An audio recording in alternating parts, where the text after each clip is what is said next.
Welcome to our YouTube channel साथीहरू। आज चाहिँ यस भिडियोमा हामीले शिक्षा मनोविज्ञानको अर्थ, अवधारणा, आवश्यकता र महत्त्वको बारेमा पूर्ण रूपमा जानकारी हासिल गर्नेछौँ, जो निकै नै महत्त्वपूर्ण र आवश्यक पनि रहेको छ। त्यसकारणले गर्दा भिडियो अन्तसम्म अवश्य हेर्नुहोला। पहिले हामीले बुझ्नुपर्ने कुरा के रहेको छ, मनोविज्ञानको अवधारणा। ग्रिसेली भाषाको फिजी र लोगोसबाट साइकोलोजी भएको हो। साइकोलोजी भन्नाले आत्मा, मस्तिष्क, चेतना र व्यवहारको अध्ययन गर्ने विज्ञान हो।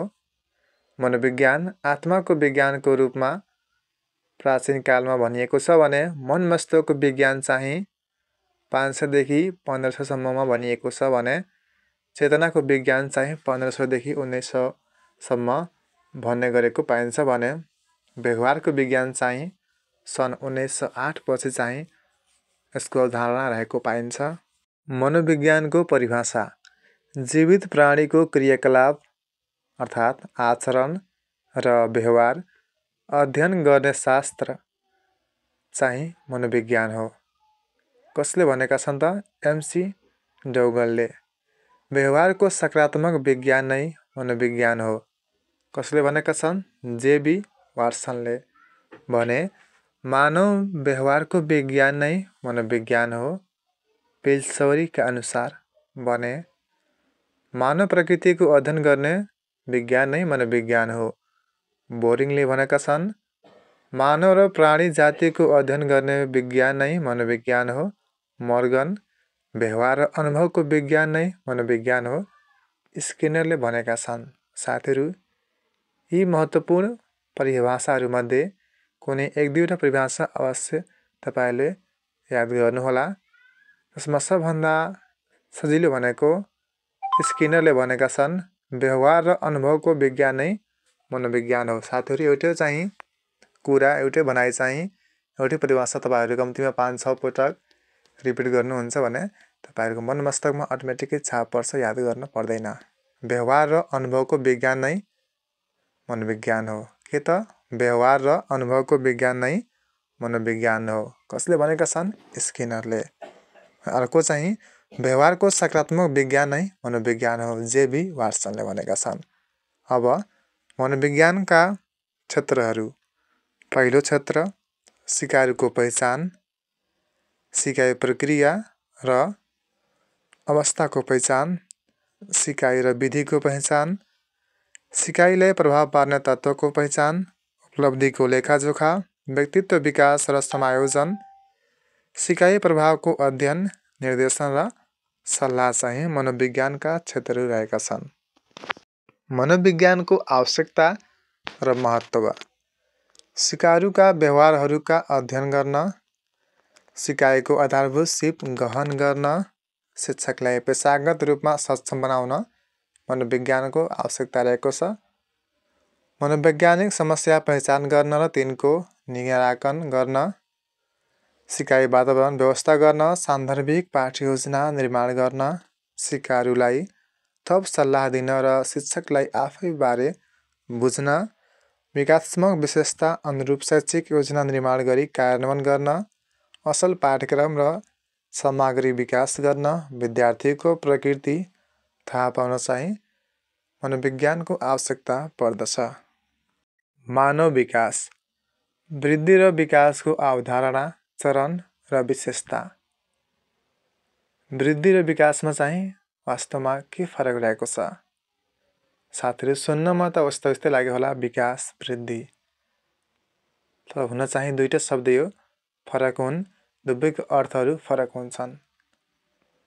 परिमाणात्मक अर्थात् उचाइ, आकार, तौल आदिमा परिवर्तन भयो भने त्यसलाई वृद्धि भनिन्छ।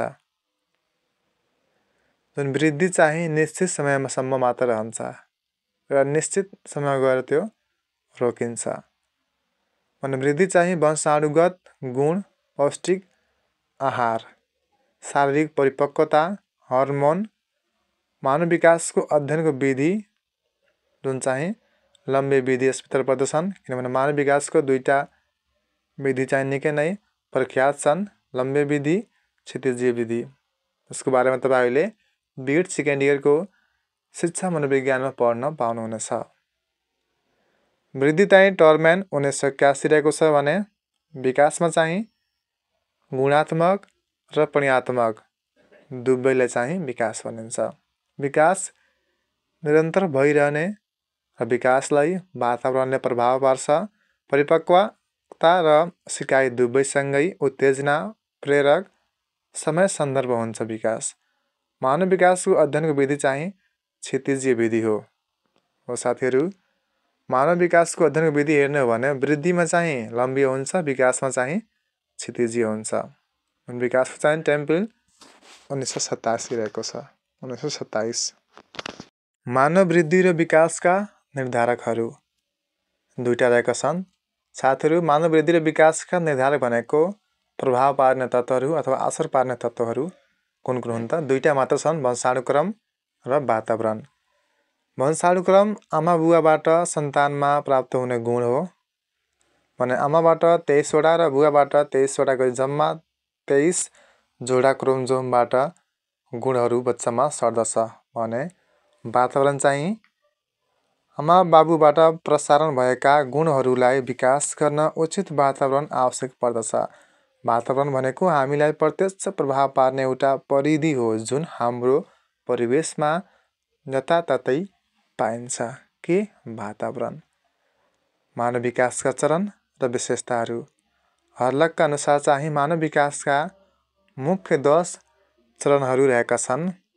पहिलो गर्भावस्था, जसको अवधि चाहिँ गर्भधारणदेखि जन्मसम्मको हुन्छ। दोस्रो नवजात अवस्था, जुन जन्मदेखि 2 हप्तासम्मको लागि मानिन्छ। तेस्रो शैशवावस्था, जुन 2 हप्तादेखि 2 वर्षसम्मको अवधिलाई मानिन्छ। प्रारम्भिक बाल्यावस्था 2 वर्षदेखि 6 वर्षसम्म। उत्तर बाल्यावस्था 6 वर्षदेखि 10-12 वर्षसम्म भने यौन अवस्था 10-12 वर्षदेखि 13-14 वर्षसम्म। किशोर अवस्था 13-14 वर्षदेखि 18 वर्षसम्मलाई मानिन्छ भने प्रारम्भिक वयस्क अवस्था चाहिँ 18 वर्षदेखि 40 वर्षसम्मको अवधिलाई मानिन्छ। मध्य अवस्था भनेको 40 वर्षदेखि 60 वर्षसम्म र वृद्ध अवस्था भनेको 60 वर्षदेखि मृत्युसम्मको अवधिलाई वृद्ध अवस्था भनिन्छ। हर्लकका अनुसार मानव वृद्धि विकासको अवधारणा, चरण र विशेषताहरू। जन्म पूर्वको चरणहरू र जन्म पश्चातको चरणहरू। जन्म पूर्वको चरण भनेपछि गर्भावस्था पर्छ भनेपछि जाइगेट डिम्ब अथवा जसलाई गर्भधारणदेखि 2 हप्ताको अवधिलाई मानिन्छ भने भ्रूण भनेको 2 हप्तादेखि 2 महिनासम्मको र पिण्ड गर्भावस्था भनेको 2 महिनादेखि बच्चाको जन्मसम्मलाई मानिन्छ। डिम्ब अवस्थामा तीव्र कोषको विकास हुन्छ भने भ्रूण अवस्थामा टाउकोबाट सुरु हुँदै अन्य अङ्गको विकास हुन्छ। पिण्ड अवस्थाको तेस्रो महिनाको लिङ्ग पहिचान हुन्छ भने आमाबाटै खाना प्राप्त गर्न थाल्छ 2 महिनापछि। यो चाहिँ गर्भावस्थाका विशेषताहरू रहेका छन्। जन्म पश्चातको चरणहरू हेर्दाखेरि नवजात शिशु अवस्था, जुन जन्मदेखि 2 हप्तासम्मको अवधिलाई मानिन्छ, जसको विशेषता चाहिँ सालनाल काट्दासम्मको समयलाई पार्चुनेट भनिन्छ। सबैभन्दा छोटो समय 14 दिन र तौल नबढ्ने समय हो। सङ्कटपूर्ण अवस्था हो नवजात शिशु अवस्था भनेको, यसमा चाहिँ तपाईँहरूको मृत्युदर बढी हुने हुन्छ। श्वास प्रश्वास गर्नु, दुध चुस्नु र निल्नु, सुत्नु, आँखा खोल्नु, रुनु आदि चाहिँ यसका विशेषताहरू रहेका छन्। त्यसपछि अर्को रहेको छ अवस्था शिशु अवस्था, जुन 2 हप्तादेखि 2 वर्षसम्मको लागि मानिन्छ, जसको विशेषता चाहिँ तीव्र विकास जस्तै शारीरिक, मानसिक, भाषिक, क्रियात्मक, सामाजिक र संवेगात्मक। आत्मनिर्भरताको विकास, व्यक्तिगत गुणहरूको अभिवृद्धि हुने, सामाजिकीकरणको सुरुवाती समय। सङ्कटपूर्ण अवस्था हो, यसमा दुर्घटना, बिरामी बढी हुन सक्ने चाहिँ धेरै डर हुन्छ। पूर्व बाल्य अवस्था 2 वर्षदेखि 6 वर्षसम्मको अवधिलाई पूर्व बाल्य अवस्था भनिन्छ, जसको विशेषता रहेको छ आमा बुवा अनुसार समस्याको यो उमेर हो, खेलौनाको उमेर हो, नकारात्मक उमेर। शिक्षाविदका अनुसार चाहिँ विद्यालय जाने उमेर हो, उत्सुकताको उमेर हो। मनोविज्ञानका अनुसार पूर्व बाल समूह हो, नक्कल अन्वेषण, सृजनशील उमेर हो, प्रश्नपूर्ण उमेर हो चाहिँ पूर्व बाल्यावस्था। विकासात्मक कार्य हेर्ने हो भने भाषाको विकास हुन्छ, बौद्धिकताको, शारीरिक विकास, सामाजिक, संवेगात्मक, धारणाको विकास हुन्छ। सङ्कटलाई हेर्ने हो भने शारीरिक, मानसिक र संवेगात्मक हुन्छ भने खुसीपनमा स्वीकृति, उपलब्धि, माया, ममता। शिक्षक अभिभावकको भूमिका चाहिँ माया आदर गर्ने, स्वास्थ्यमा ध्यान दिने, आदर्शवान नागरिकको रूपमा प्रस्तुत गर्ने, सकारात्मक सोचको विकास गरेर सिक्ने अवसर प्राप्त गर्ने, उनीहरूको उत्सुकता सफलताको सम्मान गर्ने, व्यक्तिगत भिन्नताको सम्मान, दण्डरहित वातावरण निर्माण गर्ने, धर्म संस्कृति सम्बन्धी व्यवहारिक ज्ञान सरसल्लाह दिने चाहिँ पूर्व बाल अवस्थाको चाहिँ शिक्षक अभिभावकको भूमिकाहरू रहेका छन्। त्यसै गरी अर्को रहेको छ उत्तर बाल्य अवस्था। 6 वर्षदेखि 10-12 वर्षसम्मको उमेरलाई, त्यस अवधिलाई चाहिँ उत्तर बाल्य अवस्था भनिन्छ।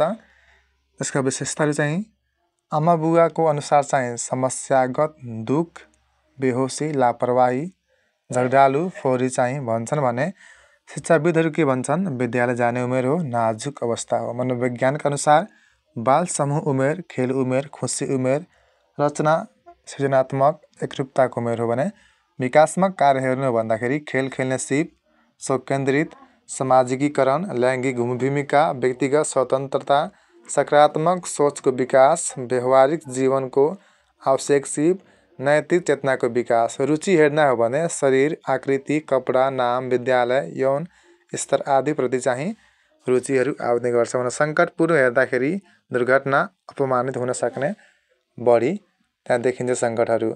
शिक्षक अभिभावक भूमिका चाहिँ के हुन्छ, मनोवैज्ञानिक ढङ्गले शिक्षण गर्ने, समान व्यवहार गर्ने, रुचिपूर्ण र मनोरञ्जनात्मक माध्यमबाट शिक्षण गर्ने, सहानुभूति दर्शाउने, वास्तविक कुरा सिकाउने, सकारात्मक व्यवहार प्रदर्शन गर्ने, शिक्षण विधि, प्रक्रिया र सामग्री प्रयोग गर्ने, स्वास्थ्य र सरसफाइमा ध्यान दिने, सभ्य शिष्ट बोली र व्यवहार गर्ने, सामाजिक, आर्थिक, सांस्कृतिक मूल्य मान्यताको हस्तान्तरण गर्ने। यसपछिको अर्को अवस्था रहेको छ यौन अवस्था। 10-12 वर्षदेखि 13-14 वर्षसम्मको अवधिलाई यौन अवस्था भनिन्छ। यसका विशेषता भने यो चाहिँ खप्टिएको अवस्था हो, यौन परिपक्वताको अवस्था हो। यो अवस्थाका 3 चरणहरू रहेका छन्, यौन पूर्ण चरण, यौन चरण र उत्तर यौन चरण। तीव्र शारीरिक तथा संवेगात्मक वृद्धि र आत्मनिर्भरताको खोजी गर्ने, व्यवहारिक ज्ञान प्राप्तिको समय, नयाँ सम्बन्ध खोज्ने नकारात्मक अवस्था। अर्को अवस्था रहेको छ किशोर अवस्था। 13-14 वर्षदेखि 18 वर्षसम्मको अवधिलाई किशोर अवस्था भनिन्छ। जीवनको पूर्व तयारी ज्ञान दिने, जस्तै विवाह गर्ने, जागिर गर्ने, आत्मनिर्भरतर्फ लम्किँदै गरेको उमेर हो। यौन परिपक्वता प्राप्तिको उमेर हो, आफ्नो भूमिका खोज्ने उमेर, समस्याको उमेर। मूल कारण भन्यो लैङ्गिक विकास र वृद्धि हो। भयभीत अवस्था हो, आफ्नो भविष्यको दायित्वप्रति अन्योल। शिक्षकको भूमिका भने पारिवारिक शिक्षा प्रदान गर्ने, जिम्मेवारीको पाठ सिकाउने, सामाजिक मूल्य मान्यताको सम्मान गर्न सिकाउने, सिपको विकासमा जोड दिने। अर्को अवस्था रहेको छ वयस्क अवस्था। 18 वर्षदेखि 40 वर्षसम्मको अवधिको अवस्थालाई वयस्क अवस्था भनिन्छ। जसका मुख्य विशेषताहरू यस किसिमका रहेका छन्, शारीरिक, मानसिक, सामाजिक, संवेगात्मकको पूर्ण विकास भएको, जिम्मेवारी महसुस गर्ने, सफलताको लागि सक्रिय रहने, आकार र शक्तिपूर्ण वृद्धि भएको, जीवनका नयाँ सामाजिक चाहनाहरू समायोजन हुने, प्रजनन अवस्था, संवेगात्मक तनावको अवस्था, व्यवस्थित अवस्था। समस्याको उमेर हो, जस्तै जिम्मेवारी र पेसागत जीवनको लागि सामाजिक रूपमा एक्लोपनाको उमेर। अर्को रहेको छ मध्य अवस्था। 40 वर्षदेखि 60 वर्षसम्मको उमेरको अवस्थालाई मध्य अवस्था भनिन्छ। जसको विशेषता रहेको छ शारीरिक र सामाजिक तथा मानसिक गुणहरूमा असन्तुष्टि देखिने, कपाल फुल्ने, अनुहारमा चाउरी देखिने, आतंकित, भयानक, डर लाग्दो अवस्था हो। उपलब्धि प्राप्तिको अवस्था, मूल्याङ्कनको समय, तनाव र पट्यार लाग्दो समय, खतरापूर्ण अवस्था, कठिन वा भद्दा अवस्था, रित्तो घरको अवस्था आदि विशेषता रहेका छन्। अन्तिम अवस्था वृद्ध अवस्था 60 वर्षदेखि मृत्युसम्मको अवधिलाई वृद्ध अवस्था भनिन्छ। यसको विशेषता चाहिँ समायोजन कमीको अवस्था, वृद्धापनको कारण व्यक्तित्व भिन्नताको उमेर, सामाजिक बोझका रूपमा लिइने उमेर, पुनः बाल्यपनको चाहनाको उमेर, शारीरिक र मानसिक तीव्रतामा ह्रास आउने उमेर, जीवनको अन्तिम क्षण आदि। साथीहरू, आज यस भिडियो हामीले मनोविज्ञान सम्बन्धी सम्पूर्ण अवस्थाहरूको बारेमा परिभाषा, परिचय, अर्थ, अवधारणा, आवश्यकता, महत्त्वको बारेमा पूर्ण जानकारी हासिल गरेका छौँ। यस्तै युजफुल भिडियो हेर्नका लागि हाम्रो च्यानललाई सब्सक्राइब गरी बेल आइकन थिच्दा अलमा अवश्य क्लिक गर्नुहोला। साथै भिडियोमा लाइक गर्नुहोला। धेरै मन परे साथीहरूसँग सेयर अवश्य गर्नुहुने अपेक्षा राखिएको छ।